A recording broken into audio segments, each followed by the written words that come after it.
Kapag nagnenegosyo ka sasabihin bakit di ka magtrabaho? Pag nagtrabaho ka naman sasabihin mas okay kung sariling negosyo. Pag bumili ka ng motor sasabihin sana kotse na lang binili mo. Pag kotse binili mo sasabihin inuuna pa kotse kesa sa bahay. Kapag maliit bahay mo sabihin kaliit naman pinagawa mo. Pag nagpagawa ka ng malaki, sasabihin gastos, pwede naman maliit na lang.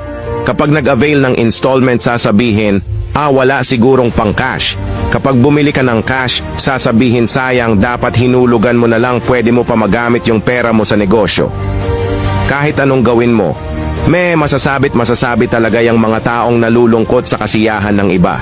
Kaya ikaw, bilhin mo gusto mo, gawin mo gusto mo, post mo, i-my day mo, pinagtrabahuhan mo yan, pinagpuyatan mo, pinaghirapan mo kung ano man yan, wala silang pakialam.